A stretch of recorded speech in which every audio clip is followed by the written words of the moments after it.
साथीहरूले मलाई सोध्नुभयो होइन तपाईँले केपीसँग एकता गरेर के पाउनुभयो भन्नुभयो क्या। अब के भन्नु, मैले भने ज्ञान प्राप्त गरेर आएँ, अरू त के पाउनु छ र।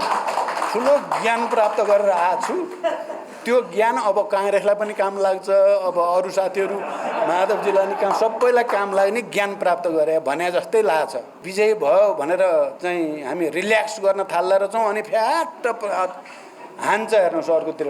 अस्ति चाहिँ पहिलोचोटि संसद विघटन चाहिँ बदर भएर चाहिँ संसद पुनस्थापना भएपछि लड्डु खाइयो माधवले र मैले। त्यो लड्डुको स्वाद जान पाएको थिएन, दुईटा पार्टी भयो। ड्याममा टाउकोमा फेरि घन आने जस्तो आइहाल्यो। के को लागि भन्नुहुँदो रहेछ भन्दा त बुध भ्रष्टाचारलाई छोप्नलाई भन्ने भाषा पो त्यो लेभल रहेछ क्या। त्यो त कुरा भन्नु, त्यो लेभल देखाउने क्या। रक्सी अर्कै छ, लेभल त्यो राख्ने गर्ने रहेछ उहाँको बानी त। हामीले त जे भनेको त्यही हुन्छ भन्ने बुझियो, तर पछि त त्यो त उनी खालि प्रधानमन्त्री प्राप्त गर्नको लागि ठगी धन्दा रहेछ त्यो त। अब हामीले चाहिँ उनको ठगी धन्दा त्यो अब तमसुकमा सही गरेपछि त भयो भन्ठानियो क्या हामीले। नेपाली जनताको सपनाको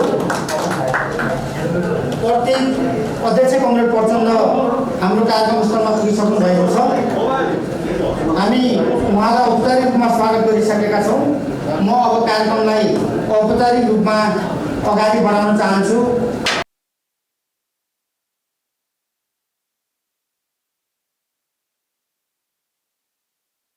करोडौं मानिसहरू सङ्क्रमित अवस्थामा हुनुहुन्छ। उच्चतम प्रयोग गर्दै नेपाली समाजले पनि गरी हामीले भर्चुअल माध्यमबाट स्पर्धामा वाइसिएल नेपाल अग्रभागमा छ। वाइसिएल नेपाल हामीले आज विकसित भइराखेको मान्छेहरूलाई पूर्णता दिन चाहन्छौँ। नेकपा माओवादी केन्द्रलाई जुन नारा दिएको छ त्यो नाराले बागमती प्रदेश र विशेष नेपालमा कम्युनिस्टहरूलाई एक ठाउँमा जम्मा गर्यो भने स्टेबिलिटी होला, विकासले गति लिएला भन्ने ठानेर कम्युनिस्ट एकता र गठबन्धनको प्रस्ताव आफैले अगाडि सारेको पनि मैले सम्झेँ।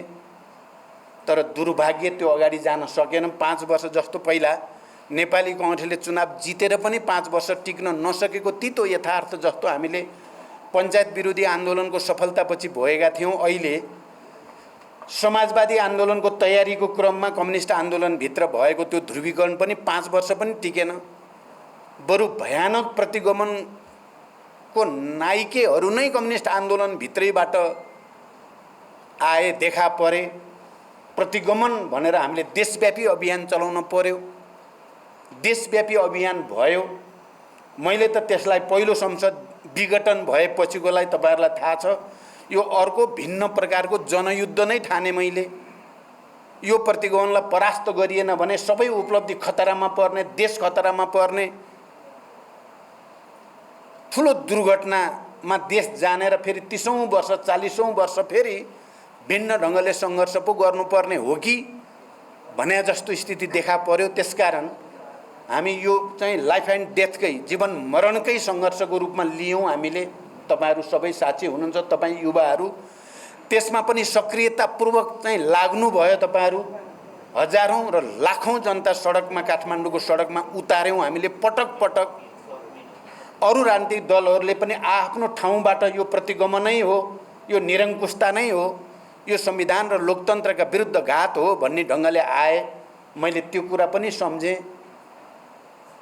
र दोस्रो पटकको संसद विघटन फेरि त्यसलाई परास्त गर्नको लागि हामीले बनाएको गठबन्धन 5 दलको जो मोर्चा बन्यो, त्यो मोर्चाले जसरी पहल कदमी गर्यो र अहिले नयाँ सरकार गठन हुने ठाउँसम्म र निरङ्कुश र प्रतिगमनकारी प्रवृत्तिलाई परास्त गरेर यहाँसम्म आउने ठाउँ बन्यो। आजको दिनमा अझै पनि चुनौती सकिए भन्ने छैन। अझै पनि विभिन्न चाहिँ प्रतिक्रियावादी भनौँ शक्तिहरूले कुनै न कुनै रूपमा यो गठबन्धनलाई कमजोर पार्ने, यो परिवर्तनलाई उल्ट्याउने, कहीँ न कहीँ पुरातन पन्थतिर फर्काउने कसरतहरू सकिएका छैन।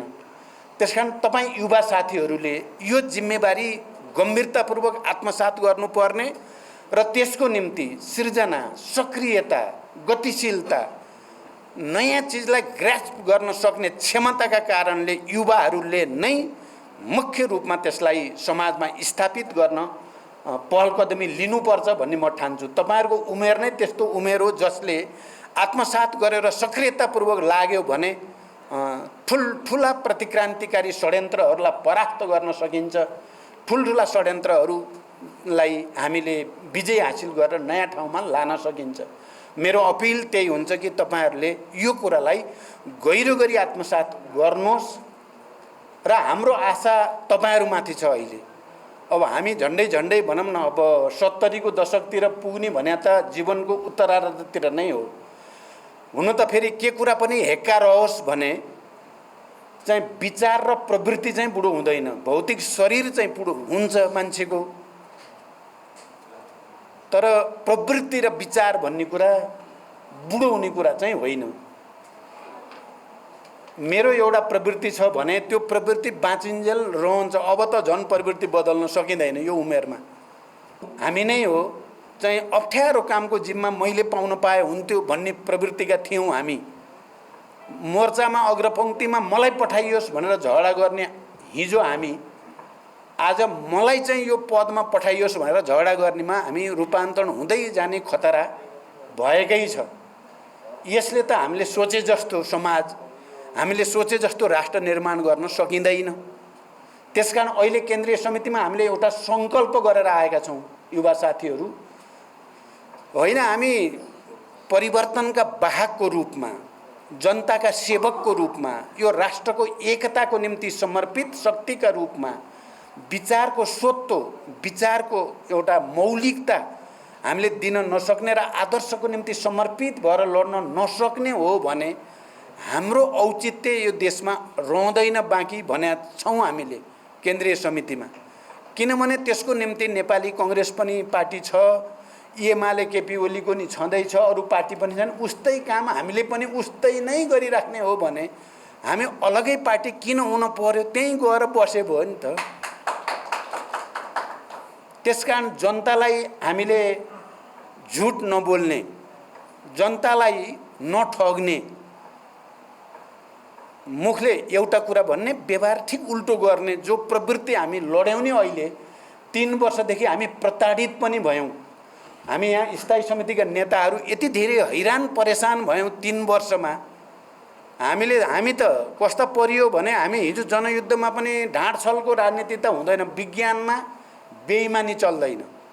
विज्ञानमा त जे सत्य हो त्यही कुरा भने मात्रै विज्ञानको सेवा हुने हो, नभएको कुरा ढाँटेर त हुँदैन। तर हाम्रो बानी के पर्यो भने सिधा सिधा बोल्ने, जे बोलिएको छ त्यही बुझ्ने, त्यही भनेको होला भन्ने बुझ्ने परियो हामी। तर अब यहाँ खास गरी एमालेको हाम्रो केपी प्रवृत्ति भने के रहेछ भने भन्ने एउटा गर्ने ठिक उल्टो। म भ्रष्टाचार गर्दिनँ, गर्न पनि दिन्न। कति राम्रो स्टेटमेन्ट! योभन्दा राम्रो स्टेटमेन्ट हुन्छ भ्रष्टाचार विरुद्ध? मैले त केपीलाई भन्ने कति राम्रो भन्न सके तपाईले, म त सक्दिनँ यति राम्रोसँग भन्न। म भ्रष्टाचार गर्दिनँ, गर्न पनि दिन्न, गर्ने मान्छेलाई देख्न पनि सक्दिनँ भनेको छ। के को लागि भन्नुहुँदो रहेछ भन्दा त भ्रष्टाचारलाई छोप्नलाई भन्ने भाषा पो त्यो लेभल रहेछ क्या। त्यो त कुरा भन्नु, त्यो लेभल देखाउने क्या। रक्सी अर्कै छ, लेभल त्यो राख्ने गर्ने रहेछ उहाँको बानी त। यो कुरो तपाईहरुले बुझ्नु भएको छ नि। अब कतिपय साथीले यो एकता गर्नु नै बेकार गर्यो प्रचण्डले भन्ने पनि कतिपय बेला लाग्छ साथीहरूलाई, मलाई थाहा छ। गर्नै नहुने काम गर्यो भन्ने मलाई चाहिँ त्यो लागेको छैन। फेरि गर्नै पर्थ्यो एकता त। र एकता गर्ने बेला विचार राजनीति नमिलाइकन गर्यो भन्ने पनि कतिपय साथीहरूलाई छ। तपाईहरुले राजनीतिक प्रतिवेदन हेर्नुभयो, विधान हेर्नुभयो भने केपी ओली र मैले दुईटैले सही गरेका छौँ। त्यसमा माओवादी जनयुद्धले नै संघीय लोकतान्त्रिक गणतन्त्र स्थापनामा मुख्य भूमिका खेलेको हो भन्ने कुरा केपीले सही गरे छन्। कुरा भन्नुभयो नेपालमा उत्पीडित वर्ग, जाति, क्षेत्र, समुदायमा राजनीतिक जागरण ल्याउनमा माओवादी आन्दोलनले निर्णायक भूमिका खेल्यो भन्नेमा केपीले सही गरेका छन्। अनि अध्यक्ष पालो पालो, प्रधानमन्त्री पनि पालो पालो भन्ने मानि सही गरेका छन् भनेपछि त अब त्यहाँभन्दा के चाहियो? हामीले त जे भनेको त्यही हुन्छ भन्ने बुझियो। तर पछि त त्यो त उनी खालि प्रधानमन्त्री प्राप्त गर्नको लागि ठगी धन्दा रहेछ त्यो त। हामीले चाहिँ उनको ठगी धन्दा त्यो अब तमसुकमा सही गरेपछि त भयो भन्ठानियो क्या हामीले। तमसुक हेरेर बसियो बिचरा, उनले प्रधानमन्त्री पड्काए, लगो लै पारे। अस्ति चाहिँ गठबन्धनको मिटिङमा हामी सबै थियौँ। शेरबहादुरजीको चाहिँ घरमा यो सरकार बन्नुभन्दा अगाडि साथीहरूले मलाई सोध्नुभयो, होइन तपाईँले केपीसँग एकता गरेर के पाउनुभयो भन्नुभयो क्या। अब के भन्नु, मैले भने ज्ञान प्राप्त गरेर आएँ, अरू त के पाउनु छ र? ठुलो ज्ञान प्राप्त गरेर आएको छु। त्यो ज्ञान अब काङ्ग्रेसलाई पनि काम लाग्छ, अब अरू साथीहरू माधवजीलाई नि काम, सबैलाई काम लाग्ने ज्ञान प्राप्त गरे भने जस्तै लाग्छ। ज्ञान चाहिँ प्राप्त भयो। तपाईँहरूले अस्ति सुन्नुभयो होला, तर फेरि हामी घिउभन्दा नरम कोमल पनि छौँ। साह्रै अत्याचार भएपछि विद्रोह गर्ने कठोर पनि हामी नै हो नि नेपालमा।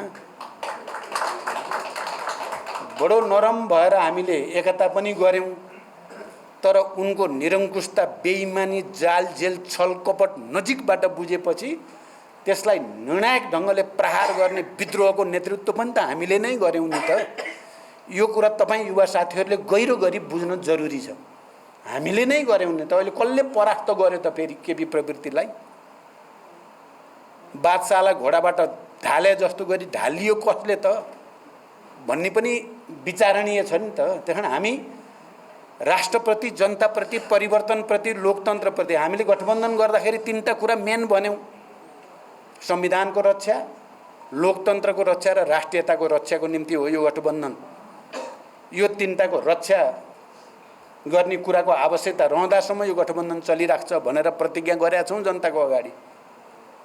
उहाँले भन्नुभएको थियो क्या, क्रान्ति भने चाहिँ ले के गर्छ अरे भने बलियो प्रतिक्रान्तिलाई जन्म दिँदै अगाडि बढ्छ, त्यसलाई परास्त गर्दै अगाडि बढ्छ। यो कुरा बडो हेर्दा सामान्य देखिन्छ, तर कुरा गहिरो छ। तपाईँ हेर्नुहोस् त, हामी 7 सालमा परिवर्तन भयो, 17 सालमा झन् ठुलो प्रतिक्रान्तिलाई जन्म दियो क्या। बलियो प्रतिक्रान्तिलाई जन्म दिँदै क्रान्ति फेरि 30 वर्ष लडाइँ लडेर फेरि त्यो हराउन पर्ने भयो। क्रान्ति फेरि अगाडि बढ्यो। फेरि ज्ञानेन्द्रको निरङ्कुशतालाई जन्म दियो, त्यसले फेरि प्रतिक्रान्ति, फेरि त्यसलाई परास्त गर्नु पर्यो हामीले 12 बुँदे समझदारी हुँदै। संविधान बनाइयो, अब त धेरै नै ठुलो क्रान्ति गरियो। अब त सायद अब त समस्या आउँदैन गरे। अहिले हाम्रो चाहिँ के अरे, तपाईँले तरुण दलको साथीले भन्नुभयो नि, पर्दैन होला भनेको त के को हुन्थ्यो। फेरि केपी प्रवृत्ति आइपुग्यो। हामीले फेरि केपी प्रवृत्तिका विरुद्ध सबै मिलेर लड्नुपर्ने स्थिति बन्यो। अहिले हामी विजयी छौँ, हामी अहिले विजयी मुडमा छौँ। तर अब कहिलेकाहीँ के हुन्छ भने विजय भयो भनेर चाहिँ हामी रिल्याक्स गर्न थाल्दा रहेछौँ, अनि फ्याट हान्छ। हेर्नुहोस् अर्कोतिर अस्ति चाहिँ पहिलोचोटि संसद विघटन चाहिँ बदर भएर चाहिँ संसद पुनस्थापना भएपछि लड्डु खाइयो माधवले र मैले। त्यो लड्डुको स्वाद जान पाएको थिएन, दुईटा पार्टी भयो। ड्याममा टाउकोमा फेरि घन आने जस्तो आइहाल्यो। बल्ल बल्ल अहिले त्यसलाई सम्मेय छ। अब कताबाट के आउने हो भन्ने कुरा पनि सतर्क हुनुपर्छ। तर एउटा के कुरा सत्य हो भने, यदि हामी आफ्नो विचारमा हामी दृढ छौँ, समाजवादी विचारमा दृढ भयौँ, समाजवादी क्रान्तिको रणनीतिमा स्पष्ट भयौँ, उत्पादनको निम्ति सङ्घर्ष र जनपरिचालन गर्ने, सांस्कृतिक रूपान्तरण अभियानलाई चाहिँ चलाउने र शहीद परिवार, बेपत्ता परिवार, घाइते परिवार सबैसँग चाहिँ फेरि पहिलाको जस्तो घनिष्ठ सम्बन्ध बनाउनेतिर गयौँ, सबै राजनीतिक दलहरूसँग राम्रो सम्बन्ध बनाउने र प्रतिक्रान्तिलाई रोक्नेमा चाहिँ हामी इमान्दार भयौँ भने जित्नलाई हामीले जित्छौँ। अन्त त के हो भने सत्यमेव जयते भने जस्तै हो, सत्यकै हुन्छ जित त। तर जित हुन्छ भनेर ढुक्कसँग बस्यो भने हानिहाल्छ प्रतिक्रान्तिले फेरि। त्यसो भएको हुनाले बलियो प्रतिक्रान्तिलाई जन्म दिँदै त्यसका विरुद्ध सङ्घर्ष गर्दै अगाडि बढ्नु क्रान्तिको नियम हो भन्ने कुरालाई चाहिँ तपाईँ युवा साथीहरूले आत्मसात गर्न जरुरी छ। अहिले हामीलाई समझदारी र सहमतिबाट जान परेको छ। हामीलाई झगडा गरे भने फेरि मान्छे चाहिँ त्यही प्रतिक्रान्तिकारीले फाइदा उठाउँछन्। मिलाएका छन् भनेपछि फेरि जनतामा पनि मनोबल आउँछ। यो कुरा पनि तपाईहरुले ख्याल गर्नु होला। सकेसम्म तपाईहरुले नै गर्नुहोस् भन्ने छ मेरो चाहिँ। पार्टीले निर्णय गरेर यसो भन्यो भन्ने भन्दा युवाहरूले आफैले आफू भित्रको म्यानेज गरे भन्दा त्यो राम्रो देखिन्छ। लास्टमा पार्टीले गर्दिन पर्यो भन्न आउनुभयो भने जे गर्नुपर्छ गरौँला, तर हामी तपाईहरुकै पक्षमा हुन्छौँ। यही भन्दै म बिदा हुन्छु। धन्यवाद।